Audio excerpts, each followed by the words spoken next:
Hello everybody, Dr. Novak again. Here is some aquariums that YouTubers have sent me that use plenums and biocenosis clarification baskets. Anyhow, what I wanted to do in this short video was actually have a Q&A. I got a lot of emails. This one's from Andy. I won't say his last name because, that's personal, but I have watched with great interest your videos on anoxic filtration.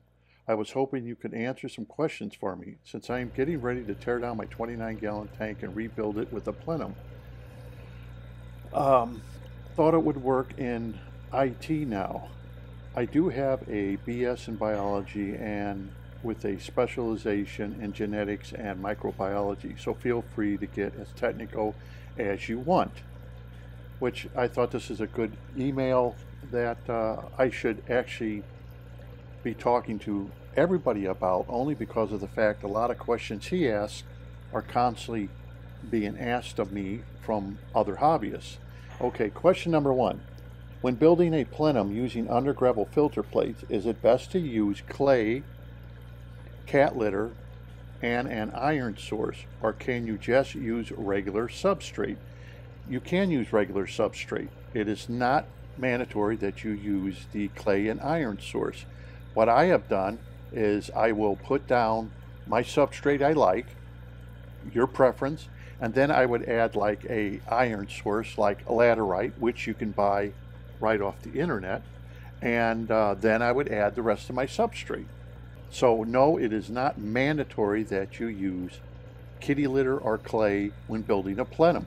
Right now I'm running on my 20-gallon of plenum using 25-year-old gravel, and I because I've kept it instead of throwing it away, that's all I'm using. And I just added some laterite too, like I poured some of it, add some laterite, then I poured some more.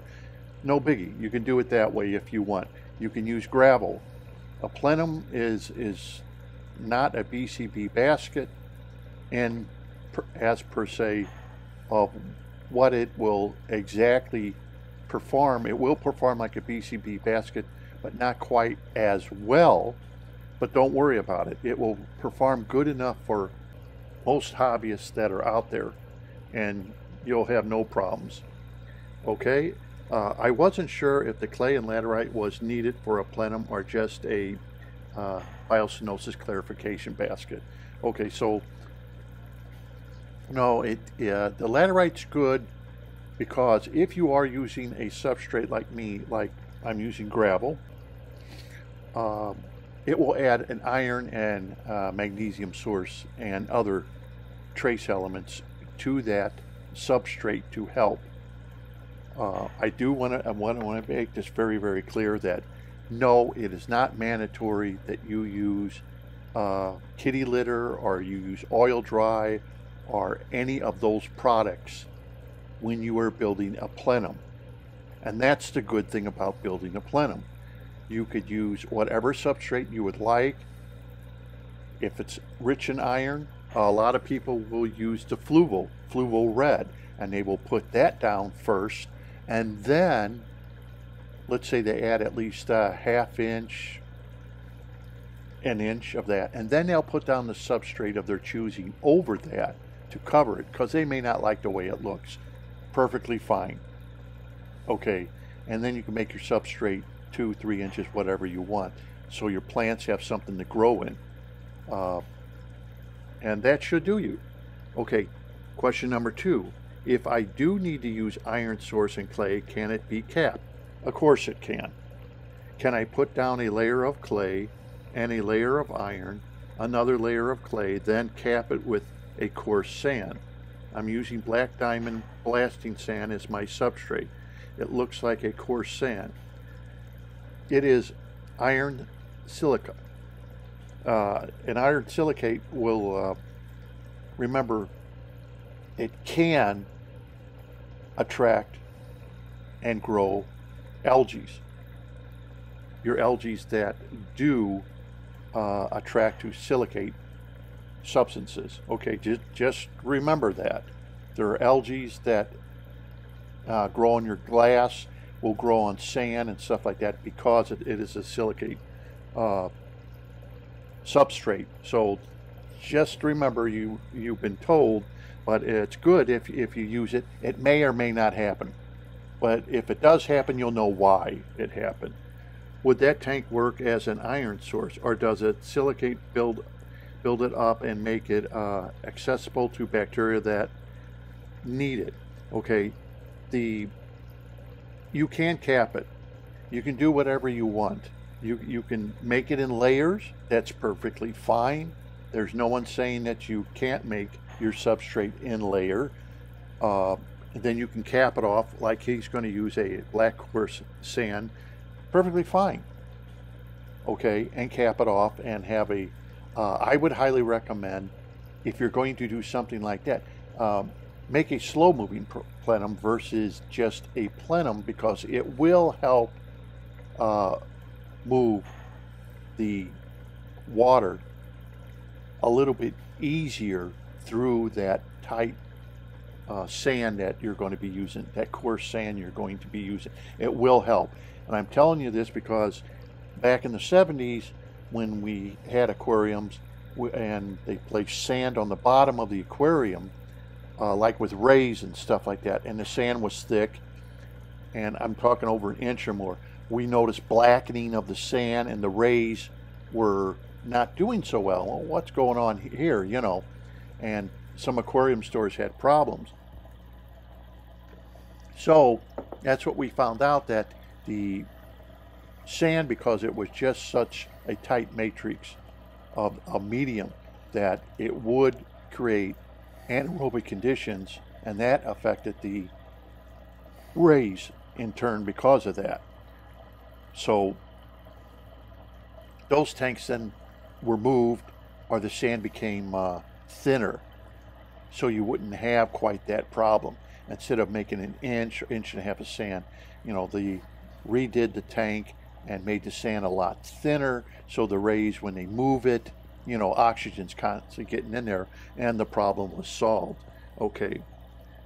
Number 3, will the Anoxic filter completely replace an existing biological filter at some point and starve out the Somatis and Nitrobacteria colonies living in the tank now? Or will they simply complement it? Well, no, it will not. An Anoxic filter can replace existing biological filters. It will also walk hand in hand with Somatis and Nitrobacteria colonies, because in a Anoxic filter, all those colonies exist.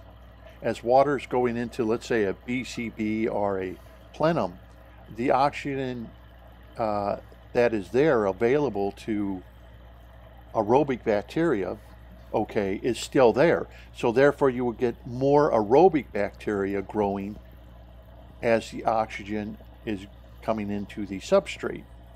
So it will still do the nitrogen cycle as you know it. A BCB does the same thing. It will still do the nitrogen cycle as you know it. So it will complement. What you need to watch out for when you do things like this is always have a way to back yourself up, okay, with anoxic conditions, because as your aerobic conditions start making waste, you need something to take that waste out of the aquarium. That could be plants, or that could be through your filtration system. So you just have to watch it and get that balance correctly. In other words, you don't want to have more waste than you have users of that waste. You get what I'm saying? That's how it is. You have to have available food stuff to everything, but you can't have something making so much nitrogen that the bacteria that is supposed to be taking care of that nitrogen can't, because you have more producers than users in that case. So that's what the balance you're trying to reach. That's what you have a successful aquarium for years and years and years and years, 10, 20 years down the road, because it reaches that balancing point. even as plants live and die, your bacteria continues to live forever. It lives and dies too. You do understand that, right? Bacteria doesn't live forever. It lives, it dies, new bacteria take over, and the cycle just keeps going on and on. But you want that cycle never to stop. And what happens when I have personally, and others I have talked to have put their substrate directly at the bottom, the system collapses eventually. At least it has with me, where others may say, oh, mine has been just fine, because I'm not so dependent upon plants as I am my bacteria. And the reason is because I like fish. And you look at a lot of tanks and they hardly have any fish in it, or no fish. I don't know, it's an aquarium. It's supposed to have fish. But we've gotten to the point today where we hardly have any fish in our aquariums to enjoy the fish part of the hobby, and we've gotten just to the plant part of the hobby. So I've always geared myself towards the fish end, that you want to have some fish that's appealing to you, but you also want to have plants that's appealing to you.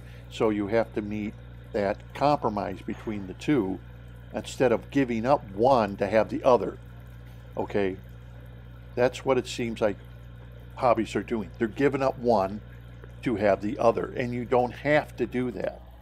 Okay, the mechanical filter has fast moving water, so I would think that those bacteria will get access to the ammonia before it makes it into the slow moving plenum.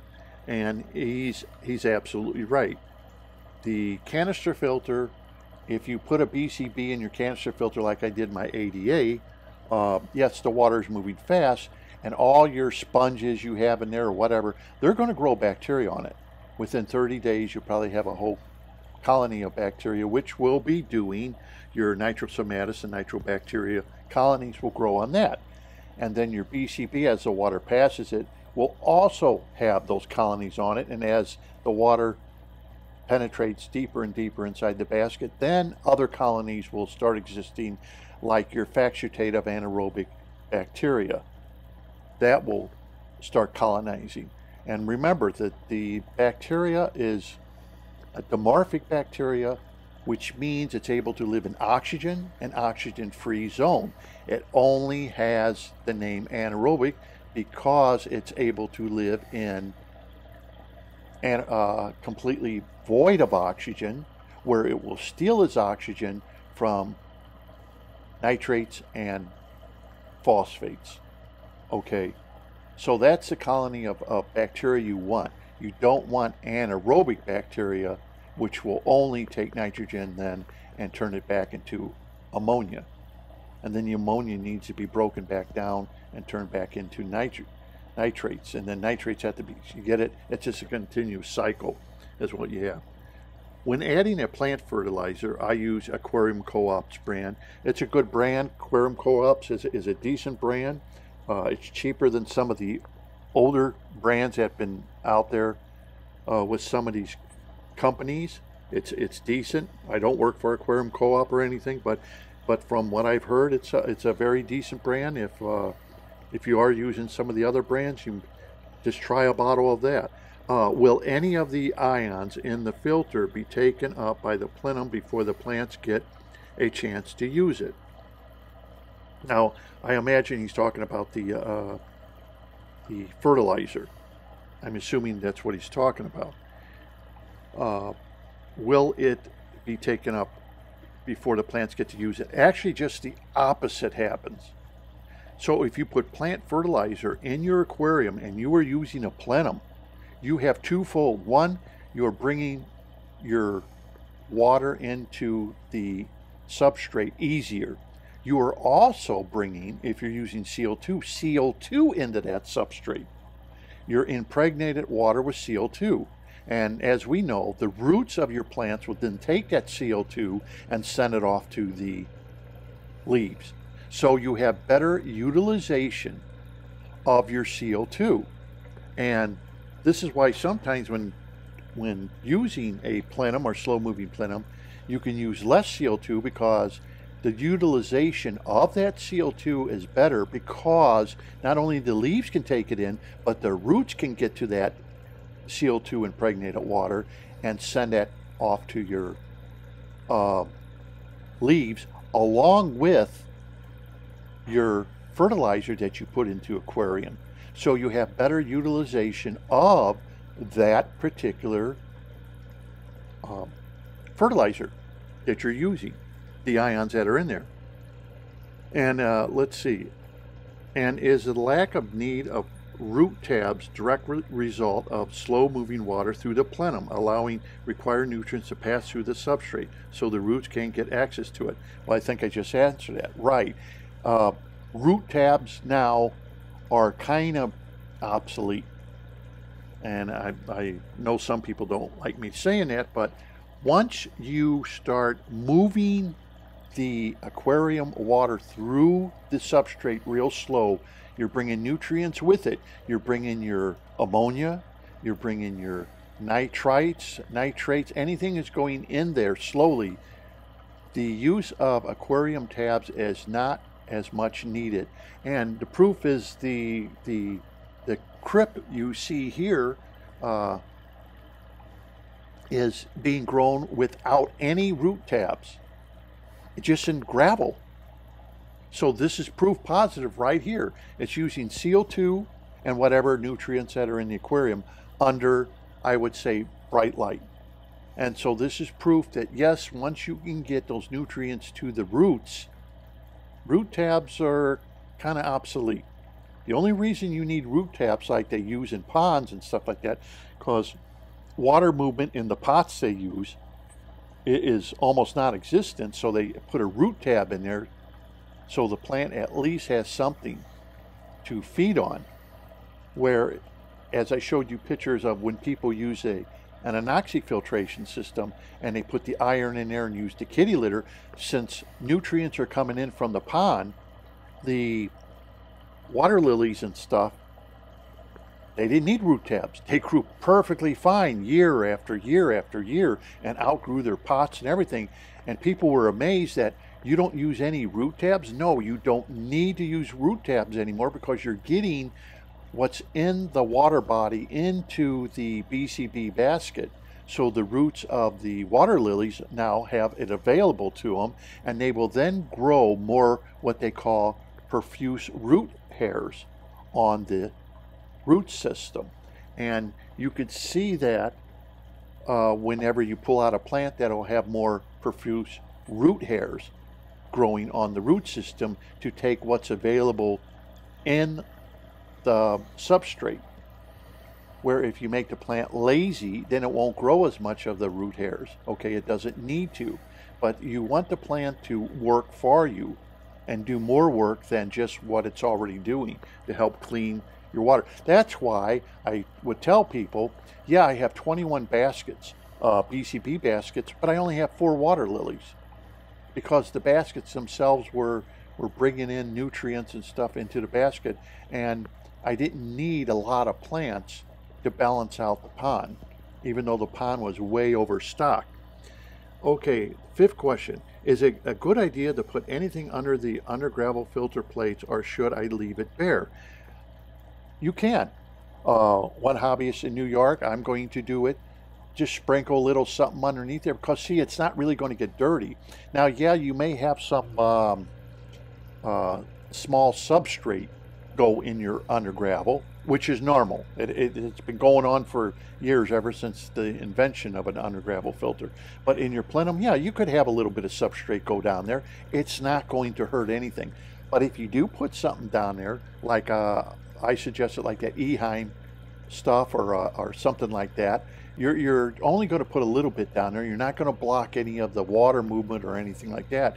You will grow a condition like your substrate, and you will use the facultative bacteria, because you will have a higher redox down there. As your redox starts dropping, okay, then you're going to start running into problems with anaerobic conditions. Okay, and that's what happens. Redox starts dropping to the point where you can't even have the anoxic conditions anymore. Even though you may have the oxygen availability, you won't have the water availability, meaning redox is way too low. Redox can even start reading into negative digits, and that then will in turn affect the way the filter is running. And that is exactly what happens, why tanks start collapsing, because when I was in China, for example, that's what was exactly happening to their ponds or their lakes. They were dying because of that fact. They weren't being turned over, and the oxygen was just being depleted completely, and the whole system collapsed eventually. Okay, so that is one thing you want. I bought a huge bag of pumice stone a few years ago to use as biological filter medium. Cheap Secan matrix. Yeah, I think that's basically what the EHIM is. It's kind of like a pumice stone, probably the same stuff as the Seachem matrix. Would there be any benefit to putting the pumice under the filter plate, or should I leave it bare? Well, that's what I'm going to do. So he's just thinking of the same thing I did in my video. I have it available. I'll sprinkle it a little bit down on the bottom and then put the plate over it. It's really not going to clog like if you put it in a filter. So if you took the Seachem matrix and put it in a filter, it will eventually clog, because, right, we understand that you have this matrix in there, you have these pores in there, bacteria gets in there, and as long as it stays open to chemical and biological mediators, it's good. But as time goes on, remember, you have living and dying cells. The dying ones and the living ones, and they're trying to prevent water shear, start building up that polymeric adhesive. That starts building up. It starts clogging up those pores. You understand?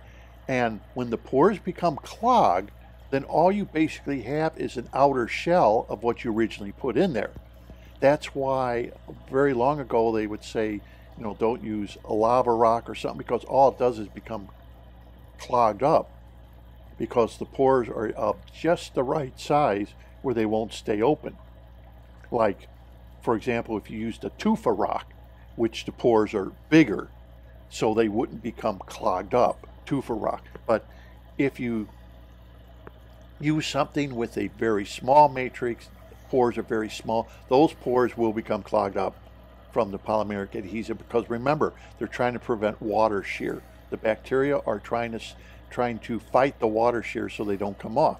Now, if you put some of this stuff at the bottom of your plenum like I am, mine's over an inch high, I'll sprinkle it on the bottom, they don't have to worry about water shear, and the bacteria get to doing what they have to do. They'll colonize it. They're not going to worry about water shear, because there is no water shear. Water's moving so slow, they don't have to worry about being sent off back into the system. They'll start colonizing, they'll live, they'll die, whatever, and they'll do the work. And years later, 10 years later, you could pull that stuff out, and it's just as good as the day you put it in. Now, manufacturers don't want you to do that, because of the fact of it is they don't want their substrates lasting forever. And they'll even tell you, replace it after so long, because they know that. They know exactly what happens to their substrate, because they know that you're going to clean it, or think you are cleaning it, but are you really getting in the small pores and everything that their substrate was designed for, to get things in those small pores to actually help you.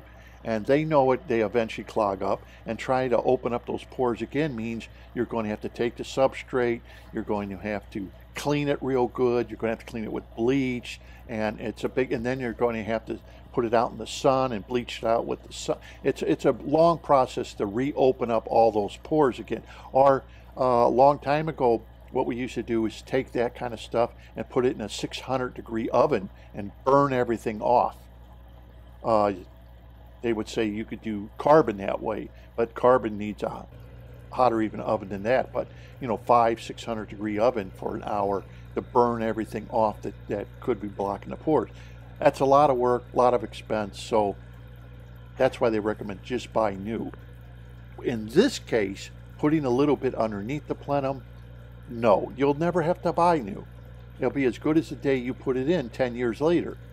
And that's a good thing. When moving water real slowly through something, you have that added benefit. But remember, you have to keep your redox high enough so colonization of that bacteria will happen and not go anaerobic on you, which all the homework has been done by me. All you have to do is just kind of follow directions. So yes, it's good if you want to put something at the bottom. You can do that, or you can leave it open, but don't pack it in there. You understand? Don't make another layer in the bottom of a whole bunch of stuff. It's best to leave the void, put a little bit down there to do the work you want it to do, but leave a nice void in there so you still have the water movement and it's not all packed in. Otherwise, what you have just done, if you do that, you have just now put your substrate at the bottom of the aquarium. Okay, you've defeated the purpose of the plenum completely, because now you just have one substrate at the very bottom going all the way up, and all you have is a filter plate in between. Well, that's not what you want. So just remember, don't overdo it. You're just going to sprinkle some, like I'll show you in my video. I'll sprinkle some at the bottom. I won't overdo it, but it will be a benefit and allow bacteria to grow on it. Okay, so get that straight. Don't overdo it, because you can, thinking more is better. In this case, no, more is not better. Less is better. If you're going to add something on the bottom of your plenum, less is better in that case. Then put your plenum on top of it. Then go ahead and start doing your thing. So I want to thank Andy for these questions, and I hope you enjoyed the video. I hope this answers some questions that people have. I get asked these questions quite a lot, so that's why I did the video. So you could understand, and maybe then you'll say, oh, the question has already been answered in this video. So thank you very much for watching, and talk to you next time.